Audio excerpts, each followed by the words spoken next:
उदय 25 साल का एक नौजवान जयपुर में रहता था। वह एक कंपनी में काम करता था जो अलग अलग शहरों में डीलर्स के साथ व्यापारिक संबंध बनाती थी। जयपुर से बीकानेर और कोटपूतली तक का पूरा इलाका उदय ही संभालता था। मेहनती था, लेकिन शराब पीने की लत ने उसकी जिंदगी पर अजीब सा साया डाल रखा था। एक शाम उदय जयपुर के एक होटल में बैठा खाना खा रहा था। तभी कंपनी के मैनेजर का फोन आया। उदय, आज रात की गाड़ी से बीकानेर जाना है। मैनेजर की आवाज गंभीर थी। वहां के डिस्ट्रीब्यूटर को कुछ दिक्कत हो रही है, उसे जाकर हल करना है। उदय ने जल्दी से खाना खत्म किया, लेकिन दोस्तों, उस शाम उसने पहले से ही काफी शराब पी रखी थी। वह किसी तरह घर पहुंचा, बैग तैयार किया और सीधे बस स्टैंड की ओर रवाना हो गया। रात के करीब 9 बजे उसे बीकानेर जाने वाली एक बस मिल गई। उसने टिकट लिया और बस में सवार हो गया। बस धीरे धीरे शहर में घूम रही थी, सवारियां चढ़ाई जा रही थीं।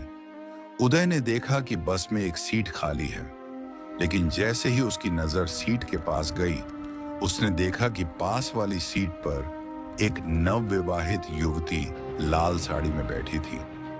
उदय ने सोचा, क्यों ना उसके पास ही बैठा जाए। रात के करीब 10 बज रहे थे जब बस हाईवे पर आ गई। उदय अपने मोबाइल में व्यस्त था, लेकिन मन में कुछ खलिश थी। उसने सोचा, सफर लंबा है, क्यों ना इस लड़की से थोड़ी बातचीत की जाए। उसने सवाल किया, आप कहां जा रही हैं? लेकिन लड़की ने कोई जवाब नहीं दिया। उदय को उसके चेहरे का भी ठीक से पता नहीं चल पा रहा था, क्योंकि उसने लंबा घूंघट कर रखा था। कुछ समय बाद उदय ने फिर से बात करने की कोशिश की, लेकिन लड़की की तरफ से फिर कोई प्रतिक्रिया नहीं आई। अब उदय थोड़ा असहज हो रहा था। बस में अंधेरा छा चुका था, ज्यादातर लोग सो चुके थे। उदय ने भी सोने की कोशिश की। उसने सीट के आगे सिर टिका लिया, लेकिन तभी उसकी नजर बस के फ्लोर पर पड़ी और जो उसने देखा वह उसकी जिंदगी का सबसे बड़ा डर बन गया। उदय ने देखा कि उस लड़की के पांव उल्टे थे। उदय के रोंगटे खड़े हो गए। वह हिल भी नहीं पा रहा था। उसकी सांसें तेज हो गई थी। उसे यकीन नहीं हो रहा था कि वह क्या देख रहा है। धीरे धीरे लड़की का शरीर बदलने लगा।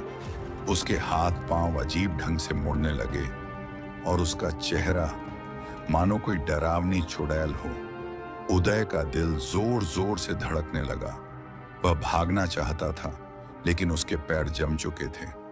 लड़की ने उसे घूरते हुए कहा, तू मेरा राज जान गया है, अब किसी और को बताने के लिए जिंदा नहीं बचेगा।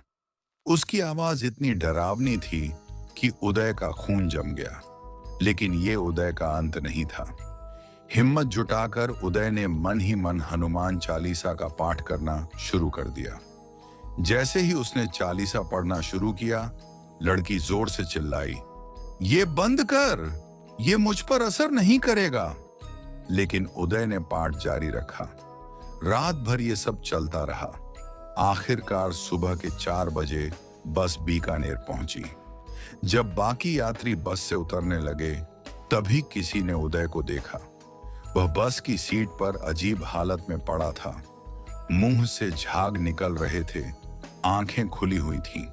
यात्री घबरा गए और चिल्लाने लगे, कोई इसे बचाओ। उदय को अस्पताल ले जाया गया और दोस्तों, उसकी जान तो बच गई, लेकिन वह 12 दिनों तक कोमा में रहा। आज भी इस घटना के 7 साल बाद उदय उस रात को याद करके कांप उठता है। तो दोस्तों, ये थी उदय की सच्ची कहानी, जो उसने खुद हमारे साथ शेयर की है। अगर आपके साथ कभी ऐसा कुछ हो, तो क्या आप हनुमान चालीसा का सहारा लेंगे या फिर कुछ और? हमें कमेंट में बताइए।